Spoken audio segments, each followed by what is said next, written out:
युद्धकालीन रूपांतरण। जैसा कि आप जानते ही हैं, पहला विश्व युद्ध दो टीमों के बीच लड़ा गया था।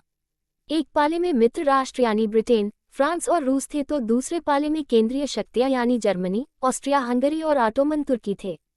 अगस्त 1914 में जब युद्ध शुरू हुआ, उस समय बहुत सारी सरकारों को यही लगता था कि यह युद्ध ज़्यादा से ज़्यादा क्रिसमस तक खत्म हो जाएगा। पर यह युद्ध तो 4 साल से भी ज़्यादा समय तक चलता रहा। मानव सभ्यता के इतिहास में ऐसा भीषण युद्ध पहले कभी नहीं हुआ था।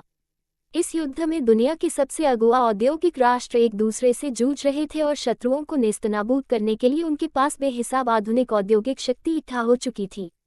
ये पहला आधुनिक औद्योगिक युद्ध था। इस युद्ध में मशीन गनों, टैंकों, हवाई जहाज़ों और रासायनिक हथियारों का भयानक पैमाने पर इस्तेमाल किया गया।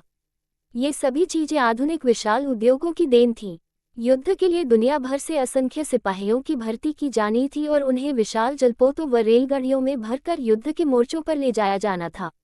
इस युद्ध ने मौत और विनाश की जैसी विभीषिका रची, उसकी औद्योगिक युग से पहले और औद्योगिक शक्ति के बिना कल्पना नहीं की जा सकती थी। युद्ध में 90 लाख से ज़्यादा लोग मारे गए और 2 करोड़ घायल हुए। मृतकों और घायलों में से ज़्यादातर कामकाजी उम्र के लोग थे। इस महाविनाश के कारण यूरोप में कामकाज के लायक लोगों की संख्या बहुत कम रह गई। परिवार के सदस्य घट जाने से युद्ध के बाद परिवारों की आय भी गिर गई। युद्ध संबंधी सामग्री का उत्पादन करने के लिए उद्योगों का पुनर्गठन किया गया। युद्ध की ज़रूरतों के मद्देनज़र पूरे के पूरे समाजों को बदल दिया गया। मर्द मोर्चे पर जाने लगे तो उन कामों को संभालने के लिए घर की औरतों को बाहर आना पड़ा, जिन्हें अब तक केवल मर्दों का ही काम माना जाता था। युद्ध के कारण दुनिया की कुछ सबसे शक्तिशाली आर्थिक ताकतों के बीच आर्थिक संबंध टूट गए। अब वे देश एक दूसरे से बदला लेने पर उतारू थे।